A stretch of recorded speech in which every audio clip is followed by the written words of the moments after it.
I'm Laurie Johnson. Welcome to Red, White, and Blue. A flood event of extreme proportions washed over the Houston area this week, leaving roads and hundreds of homes underwater. In less than a year, the Bayou City has dealt with the crippling impact of 3 widespread flood events that included the Memorial Day storm in May. Then in October, parts of Houston were underwater yet again as the city dealt with the remnants of Hurricane Patricia. Finally, just as many residents had recovered following the last 2 flood events, storm systems rolled over our area, leaving the Bayou City a very large bayou. For years, home and business owners have pleaded with city officials to take action and address the flooding issue. Many argue that the city is more concerned about development as opposed to focusing on improvements to drainage and infrastructure that could alleviate some of the flooding. So tonight we ask, why does the Bayou City flood so often? What infrastructure plans need to be addressed to help the area? And what are the solutions to the flooding issues? Tonight, we're pleased to welcome Dr. Philip Bedient, Herman Brown Professor of Engineering in Civil and Environmental Engineering at Rice University; Chris Bell, former member of Congress and City Council; Francisco Sanchez, Harris County Office of Homeland Security and Emergency Management; Dr. Samuel Brody, Director of the Center for Texas Beaches and Shores at Texas A&M University at Galveston. And leading our discussion are hosts David Jones and Gary Polland. And Gary, I want to ask Mr. Brody because I wore a Manhattan tie. It's a subway system in Manhattan, and I don't remember Manhattan having as many floods as we do. So maybe you could tell us why it is that we have more than the Manhattan that is surrounded by water. Well, how about we don't care about Manhattan, we care about the greater Houston area. We care about Houston, we care about Texas. This area is graced with soils that drain very poorly, clay-based soils. We're very flat, we're barely above sea level, and we experience huge deluges of rain. So you combine all that, it's a recipe for disaster when we start to put in hundreds of square miles of pavement, people, and structures that put us in harm's way. You said every square meter of pavement equates to $4,000 in flood damage, and then in the last 11 years, we've had $3.5 billion in losses. So this is getting to be really an expensive. No, I see. It is. So the cost is spiraling to us, and one of the big problems is pavement. Every square meter of pavement is adding substantially more flood damage per flood. Between 1996 and 2011, the Harris County area increased their pavement by 25%. So it's very difficult to keep up with the drainage issues and the flooding problems when you're putting so much impervious surface down over a large area. So Francisco, you're one of the people that runs emergency management in Harris County. You've been real busy. 3 500-year floods in the last year. Or I guess we can't call them 500-year floods anymore. I guess we ought to call them every 6-month floods. So given the situation, and we're going to get into the politics too with Chris, who's well aware of it, we got all these different entities, and it's got some responsibility. You got the Corps of Engineers with some responsibility. You have Harris County with responsibility. You got City of Houston, other cities. You got developers. Is that the reason that basically we really haven't made any significant inroads into the flooding problems in a decade? Well, I'm on the emergency management perspective, and by its very definition, a disaster means local resources are overwhelmed. From our perspective, collaboration is important. So getting all those parties at the table that have some stake in the game, some part of the solution, some part of the funding, and an understanding of the broader issue, to me, I think it's actually the strength. The more parties you have involved that can contribute something to the solution, that's the important part of getting some results. Chris is responsible for his own flooding, as you know, Gary. He was on City Council. He had an opportunity to do something about it. And maybe you can tell us, Chris, where you failed to protect yourself while you were on City Council for 6 years, dealing with a mayor who you were on great terms with. Well, I'm glad the intellectual level of this program has really risen, and just like the water here in the city. Look, I've been talking about this from a public policy perspective for a very long time. When I announced for Congress in 2002, I did so on the banks of Brays Bayou because we were coming off of Tropical Storm Allison in 2001. And what happens here in the city of Houston is that when you have a major event, we'll have programs like this. It'll be on the front page of the Houston Chronicle. There will be a lot of noise surrounding it. And then next week, the noise will die down. and the impetus will move away. And that's precisely what's happened, because after Tropical Storm Allison, the federal dollars that were needed to widen the bayou and to start Project Braze were appropriated. Ken Benson and Tom DeLay started it. Then I replaced Ken Benson, and we continued the funding, and those improvements did take place around the medical center. And as you might have noticed, we haven't had flooding around the medical center again. The improvements have worked, and if they had continued on schedule, they would have worked in my neighborhood of Meyerland as well. But they haven't, and that project, as Phil will tell you here in a moment, was supposed to be completed in 2014. Yeah, but Chris, you're not even that far upstream from the medical center where you live in Meyerland. So, No.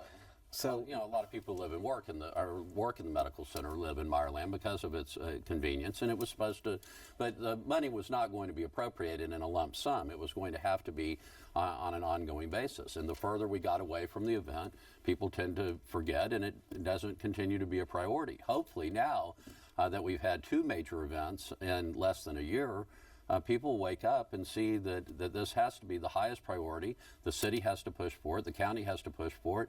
And at the end of the day, Congress has to act and appropriate the money, or the projects aren't going to get completed. Phil, he implicated you in in this analysis? Well, yes, we've been looking at Braze. I've been looking at Braze my entire career at Rice University, and Braze is a complex beast for sure. But the plan was designed post Allison. It's a plan that it will work. It just needed to be implemented, and it wasn't implemented on time. I'm not sure exactly who's at fault, whether it's federal government payments or whatever. I had heard that. But instead of being completed in 2014, it's not going to get completed until 2021.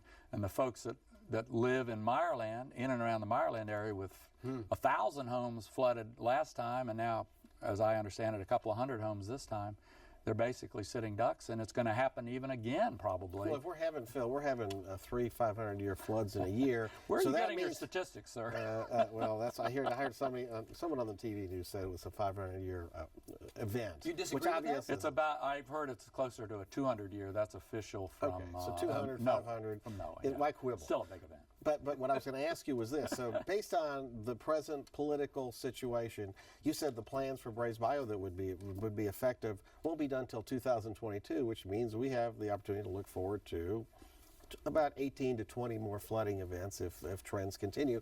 And every time we have a flooding event, Chris Bell, what does it cost? Billions? Millions of dollars, and then you all Hundreds talked and hundreds about of millions. you all talked about some of it, but then what we didn't talk about is the flood insurance, and that's billions of dollars, most likely when you look at that. And so no, and those projects are going to have to be expedited, and they can be expedited, and there's no reason that we just have to sit back and say, oh well, we're going to wait till 2021, and that's where I think the pressure from the public has to really come into play. And the members of Congress need to hear from folks and say this isn't acceptable. How much money are we talking about? I don't think on Project Braze, it's like $150 million to $250 million dollars or something. Compared to the loss, for one section. Yeah. Yeah. But there's other parts of the county Sure, that need and we help have too. to continue. So, I was going to ask, Francisco. So I would ask you this question: to help create the urgency, we have flood insurance that's subsidized by the federal government. Right. We have FEMA that gives money every time there's flooding events. That comes out of federal appropriations. Don't you think it makes some economic sense that the Congress should feel the impetus to do their part and fund that way, as opposed to the cheaper way, which is to do what's right, as opposed to funding after the disaster hits? It seems logical. No, it goes to that old saying of a penny of prevention is worth a pound of cure. I think, or something like that. And that's really, on the front end, mitigation and preventing that from even happening in the first place really saves in the long run.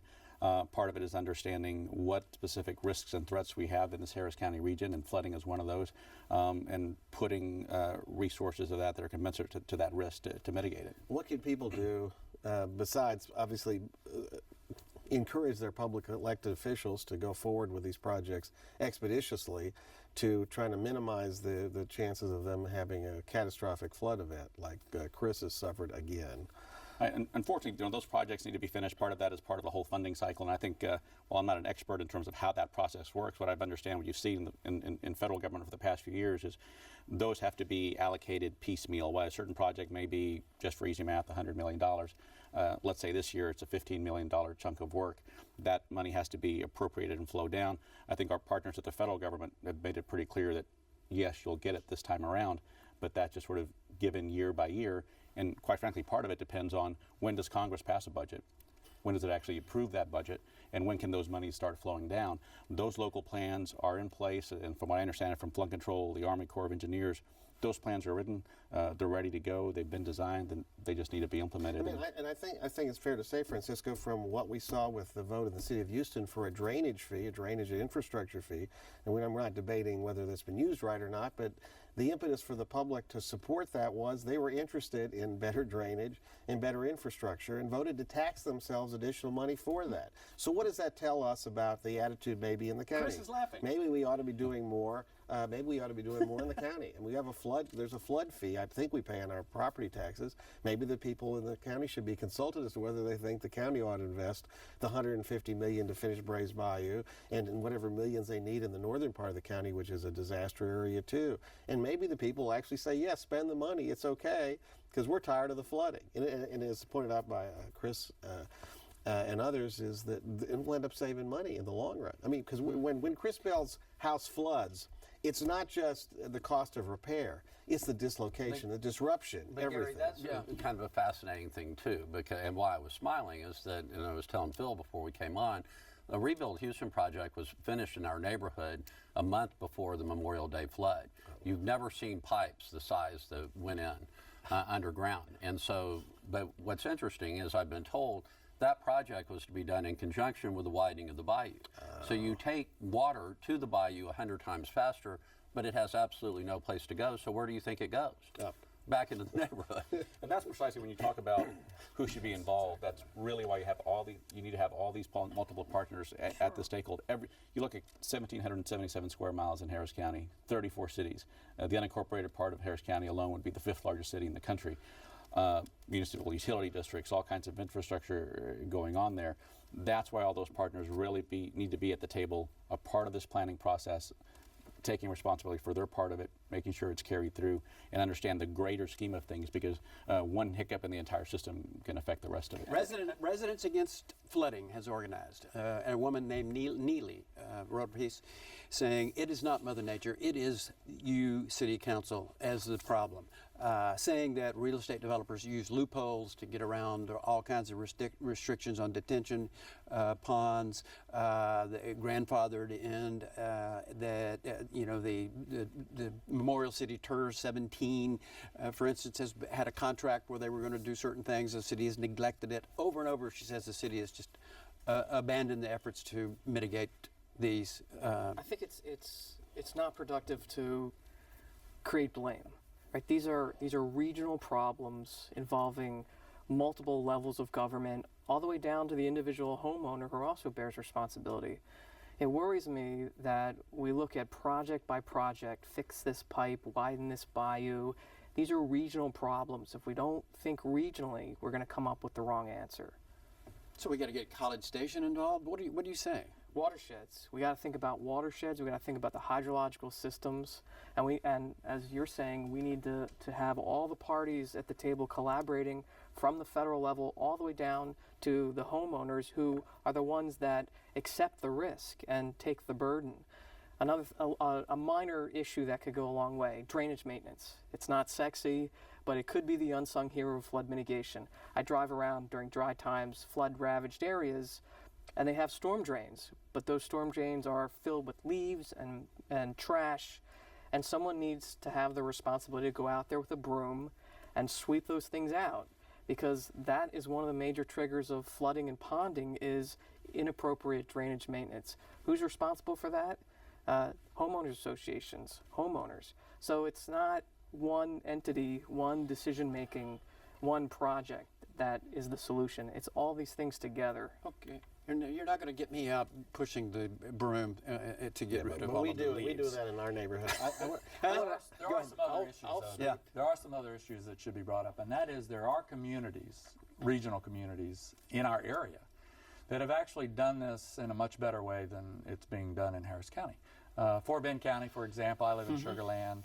They have a different set of rules and regs. They operate under a different set of principles. There's a lot more green space. There's a lot more attention to drainage. There's a lot more response. The response out there is amazing. And I realize that it's Harris County is a different place, and it's a much it's boom town, and it's build that highway and in come those developments. However, there has got to be, especially given what just has happened in the upper Cypress Creek area, where Cypress Creek, that was the very first study I did when I came to Rice in the 70s, and it was a beautiful, magnificent watershed. And now that watershed is absolutely being devastated by this flooding. And again, if you look up there and you look carefully, you won't see very many detention ponds. You won't see very much green space like they should have set aside in that upper part of that watershed. So that means there's a failure in terms that we should be requiring, if you want to develop, you've got to have whatever detention ponds you need for the area you want to develop. Is that something that needs to start being required? I think it needs to not only be required, it needs to be implemented, and it needs to be carefully checked as land use changes. There needs to be much better cooperation between the development community, the cities, and the county who controls the bayous. Now why it is that the city controls the pipes and the development in the streets and the county controls what's in the bayou is beyond me. That's been in place for many years. They don't do that in Florida. They don't do it that way in Florida and in other places I'm familiar with. They do it on a watershed by watershed basis, and that's, in that way, flooding and flood problems are minimized. Let's talk about reaction to what just happened. We had the mayor who went to Mark Twain Elementary and had a discussion with, interesting, it was at Mark Twain Elementary, Mark Twain who said, get your facts first, then you can distort them as you please later. You know, he asked for a... Where do you get these quotes? Well, it's called Get Mark Twain's Favorite Quotes. It's Google it, it's there. How do you assess the reaction, response of the city officials, county officials? Anybody? Well, one for us on the consequence management side, whatever causes the problem, it's our job to be able to respond and get folks safe. One of the things that we have found, alerts and warnings are essential to that, whether it's involving our partners, our stakeholders, and also the public. Memorial Day flooding, we were the first emergency operations center in this entire region to activate for that because we saw that threat coming. It was from Thursday to Monday, there was that potential. We were watching it Monday afternoon by 4 o'clock. We were starting to get our folks into the emergency operations center when the flooding event didn't really start to happen until after midnight. So from our perspective, we understand that forecasts are tricky. We understand that any time you get a significant amount of rain in a condensed time frame on a very specific area, no matter how good those projects can be, that can create some significant impact. So part of the response has to be being very, very proactive, understanding that potential is there, and making sure that the partners are in place to be able to do that. On the alerts and warning side, it's very essential that we make sure the public has good, solid information. I know from our perspective, if you go to readyharris.org, folks can sign up to be a part of an alerts and warning system. We're working to build a capacity to be able to get that information out. I think the program that's in place that's got the trigger points along near the medical center, that kind of system can be put up the channel. That infrastructure is already there. It can be expanded. So those kinds of things are absolutely critical. In fact, along those lines, Francisco, it looks like we need to have more information provided at underpasses like we do on Allen Parkway, where there's others where you have the number of feet, and so people driving up can say, oh yeah, I'd be 8 feet under, I don't want to go there. Because you saw, especially among the new construction, which is partly the state, that you had underpasses underwater, but there were no indications how deep the water was. And the sad thing, I think there's lots of those warnings of here's 4 feet, 5 feet, 6 feet, 7 feet. Unfortunately, what you saw this past incident, and we've seen it several times, where you've got people that are navigating around barriers, ignoring those kinds of things and driving in. And we certainly can do more of that. I know just immediately after this flood event, Judge Emmett said we would take this on as a county issue. A lot of those are regional problems. A lot of those don't belong in one jurisdiction. But we need to take a more serious look at how we solve those things. You know, we have to stop people and find ways to just make it more difficult to do those kinds of things. That's one solution. Now keep in mind, as far as grading papers, we're really talking about 3 different responses. You're talking about the emergency response, but then you're also talking about the cleanup response and the rebuilding response. And I think for the most part, the emergency response has been graded pretty highly. This time there have been a few complaints, but I think for the most part it went a lot more smoothly than it did on Memorial Day. But now comes some pretty tricky territory too. What are the rebuilding policies they're going to be? There were a lot of mistakes made in the aftermath of the Memorial Day flood, as the way my neighbors were communicated with. The information was poor. The permitting process, there were a lot of complaints about that. So it'll be interesting to see how that's handled. And how much they will aid people in rebuilding and how much they'll stand in the way. Because after Memorial Day, a lot of folks in Meyerland were almost treated like enemies of the state, the way the Public Works Department was patrolling around the area and making sure, shutting people down if they were doing anything that they saw out of the ordinary. So. In terms of the solutions, Phil, is it possible? I mean, we have many brilliant people who live in our region. Obviously, we have two professors at the table who know a lot, probably forgot more about what we need to do than most people know. Can we put the best practices in place using the best and the brightest and come up with a regional plan that will really work, that we can actually move the water? Now, well, I believe that you use the word solution, which is a dangerous term. It's like we're not just solving an equation here and we have an answer. Rather, we're trying to figure out ways to mitigate and to lessen. We live in a flood-prone area. There's no question about that. And we just we need to learn how to manage that a little bit better and do a better job of responding to it. But in terms of what we know from other areas in the region, same rainfalls, same topography, the whole 9 yards, and yet it's working in areas like the Woodlands. It's working in areas like Sugar Land.